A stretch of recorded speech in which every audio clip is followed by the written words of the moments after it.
My best friend's brother came to fix my shower and stayed until morning. The sound of water crashing through my ceiling at 11 o'clock at night felt like my entire life finally giving up on me. I stood frozen in the middle of my tiny apartment bathroom as water poured from a broken shower pipe, flooding the floor, soaking the hallway carpet, and dripping into the apartment below. My hands trembled as I stared at the disaster unfolding in front of me. It had already been the worst year of my life. I had lost my mother 6 months earlier, my long-term relationship had ended shortly after, and every day since then had felt like I was carrying a weight too heavy for one person to bear.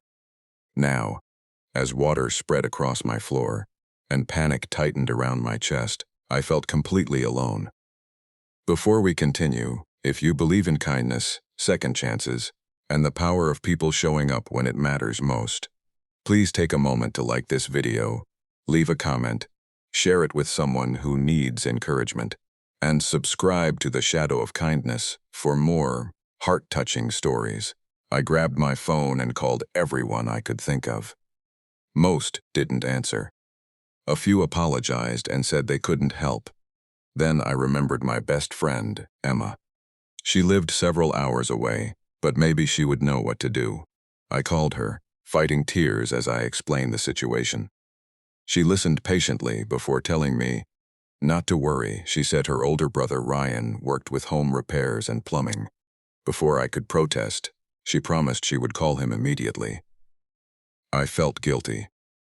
Ryan and I barely knew each other. Over the years, I had seen him at birthdays, holiday gatherings, and occasional family events. He was always quiet, respectful, and dependable, but we had never been close. The thought of asking him to drive across town late at night because of my emergency felt unreasonable. 25 minutes later, there was a knock at my door. When I opened it, Ryan stood there carrying a large toolbox. His dark jacket was damp from the cold evening air, and he looked slightly out of breath from rushing over. Yet there was no annoyance on his face, no frustration. Just the moment he stepped inside and saw the water spreading through the apartment, he immediately got to work. Within minutes, he had located the main shut-off valve and stopped the flow. The terrifying roar of water disappeared, leaving only silence and the sound of both of us breathing heavily. Relief washed over me so suddenly that I nearly collapsed. But the damage had already been done. Water covered multiple rooms. Furniture was soaked. Parts of the ceiling looked unstable. The repair would take hours. Ryan examined everything carefully and explained that leaving the damage untreated until morning could make things much worse. Mold could develop. The ceiling could weaken further. The downstairs neighbors could suffer additional damage. Without hesitation, he rolled up his sleeves and began working. The hours that followed felt strangely unreal. Together, we carried wet rugs outside. We pushed furniture away from damaged walls.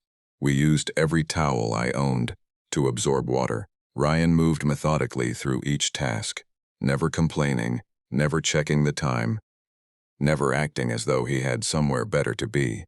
As midnight turned into 1 in the morning, exhaustion settled into my body.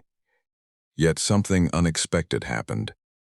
For the first time in months, I wasn't alone with my grief. While we worked, memories surfaced. At first, I tried to ignore them, but grief has a way of finding cracks in your defenses.